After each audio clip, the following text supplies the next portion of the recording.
Welcome, welcome. I'm Dee, and this is a single mom unguided life where I try to navigate through finances, motherhood, being single, and everything in between. And I bring you guys along for the journey to hold me accountable. This is my December closeout budget. Yes, it is time to close out December. What better way to close out December? A nice glass and a good sip. So the first thing I do is I always look at my December monthly budget overview. I look at my financial goals, and the first goal was to pay off my medical loan.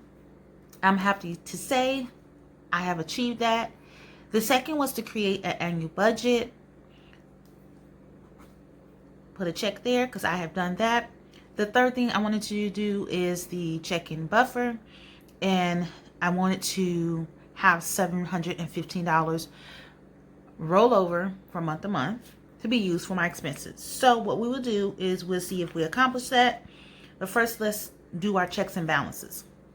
The first thing we do is make sure all of the bills are paid for the month of December. I have placed asterisks by the bills that actually were either more or less than what I budgeted. So when I do the budget review, you will understand. So let's go ahead and go to the second sheet, which is the unbudgeted transaction sheet that I was using for December. And we can see the ending total was $715. So I did reach my third goal.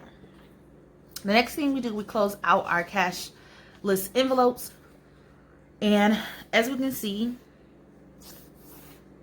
everything has been closed out and nothing is remaining in this, none of these categories. And I wanted to make sure we started off the new year, start off the new month with a new balance. So I ensured that everything was actually spent from these categories, because we'll be transitioning these categories, or at least one of these categories, to a different section of my budget. So yes, so that's what we did here. The next thing is we need to close out our sinking funds. So for car maintenance, we begin with $333.61.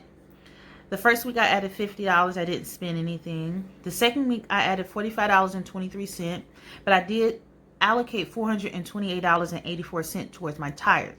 Though this have not been paid out as of yet, it is still in the account, but it is earmarked for this expense. So that's why I deducted it from my sinking fund.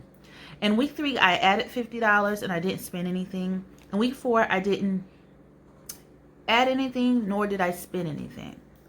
So for gas, we started with $28.98. I added $75. I spent $30.90 in gas that week. In week 2, I didn't add anything, but I did purchase some gas for $24.68. Week 3, I added $30, but I did spend $46.13 in this category. Week 4, I didn't add anything, but I did have to fill up, and it was $23.63. For medical, I didn't add anything, nor did I take away anything. For Papa Fund, I started with $863.12. I didn't add anything the first week, but I did have to spend the $50.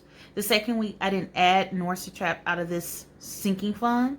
In week 3, I didn't add anything, but I did have to pay for a purchase. Well, not pay for a purchase.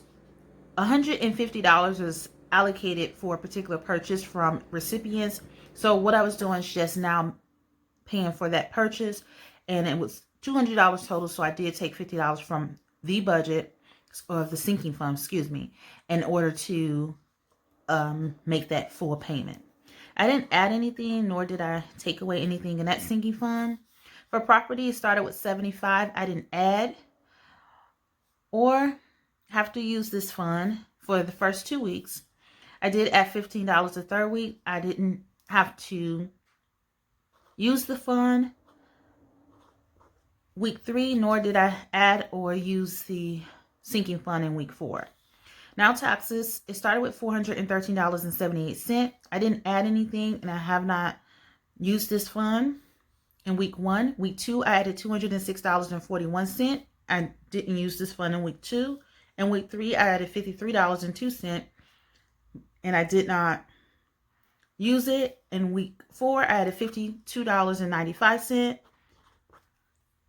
and I have not used this fund. For vacation, I haven't added nor used this fund for week 1, 2, or 3.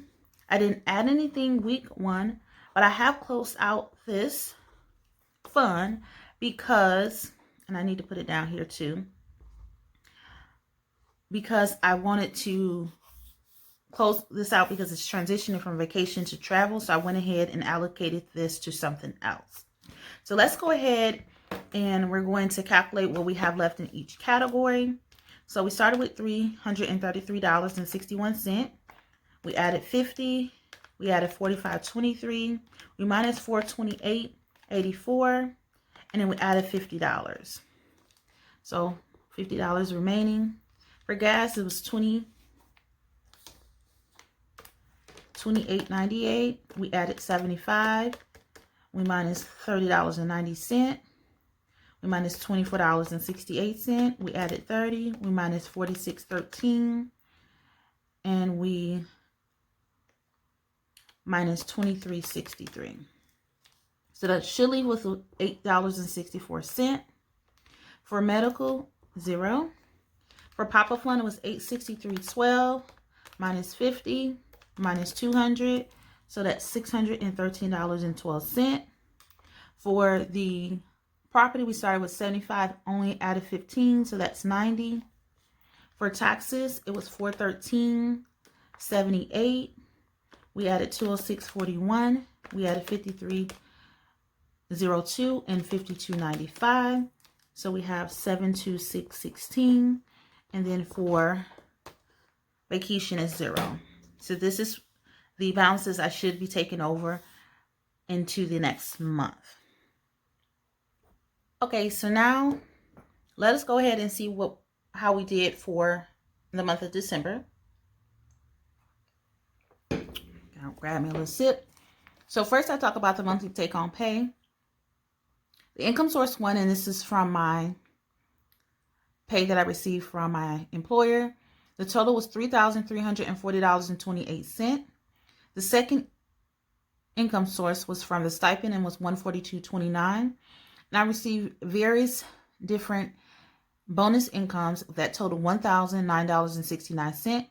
So I actually brought in $4,492.26.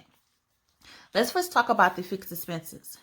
Now, as far as the budget itself of the fixed expenses, it was dead on. Now, I did know that my insurance was going to be less, but I just didn't know the amount because we get dividends at the end of the year from my insurance carrier. So we never know how much it's going to be. So I never know what it actually will,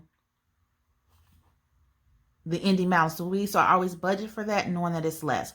So I actually paid $94.76. Everything else was the same. So there was no reason to make any changes. So what I usually do, and let me just clear that out. I'm not sure why that's there.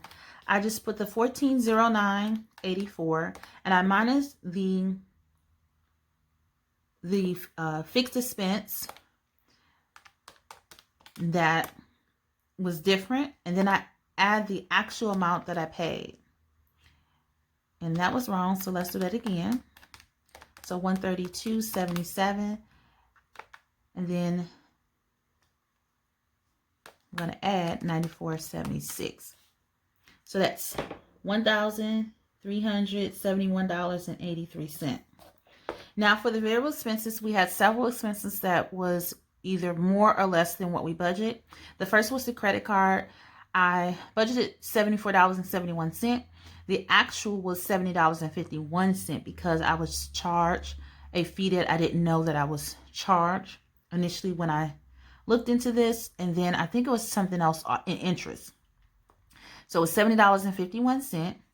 The water bill was the same. The phone bill, I budgeted $143.05, and that was my portion. But Papa did send me his $26.67. So out of my account, I paid $169.72. The cable was the same. For the credit card number 2, I budgeted $28, but it was actually $29. Everything else was the same. So I do the same thing. I do the $835.56. I minus $74.71. Then I minus the $143.05. And then I minus the 28. And then I add the actuals back.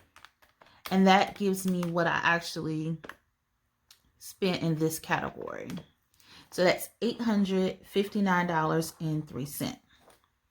Now, for the fun money, this is actually $50, so there was no changes to that. For gifts, there was no changes. For groceries, there was a change. I actually spent a total of $430. For household, I budgeted $40, but I actually spent $80. For personal, it was $160, and for restaurants, it was $50. So that gives me a total of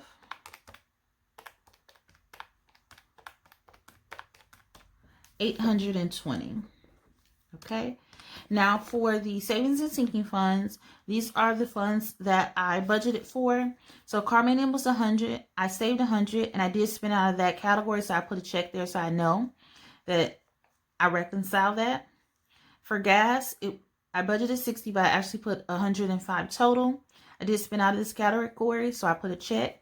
For property, I budgeted $15. I saved the $15, and I didn't spend out of this category.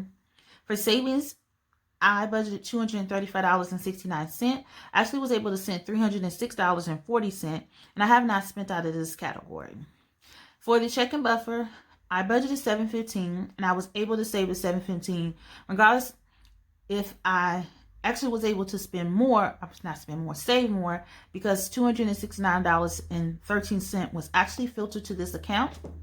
Therefore, it actually would have been more if I wouldn't have spent it. So that's where we're at with that. I did send an extra debt payment of $200, and I went ahead and I did save that $200. And now that came actually from the sinking funds. I knew that it was going to be allocated towards that, so that's why I put that there. I put a check because I did spend out of that. Now, as far as this category, what I actually was able to save was maybe I bring it down a little for y'all, 100, 105, 15, 306.40. I was able to save the 715 and the 200. So that's $1,441.40. Now my total income is, and I hope you can see, I'm gonna bring it up, it's $4,492.26. I'm gonna add all of these quadrants, and we're going to actually see if that equals what I budgeted, and we can see it does. So 2020 is over. Thank you for joining in on my journey. If you're new to my channel and this is your second, third, or fourth video, go ahead and hit that subscribe button. I would love for you to be part of my village. To all my returning subscribers, thank you. It is more in store for us in 2021. Go ahead and hit that like button. And please share this with your family, your friends, and your coworkers. Peace out.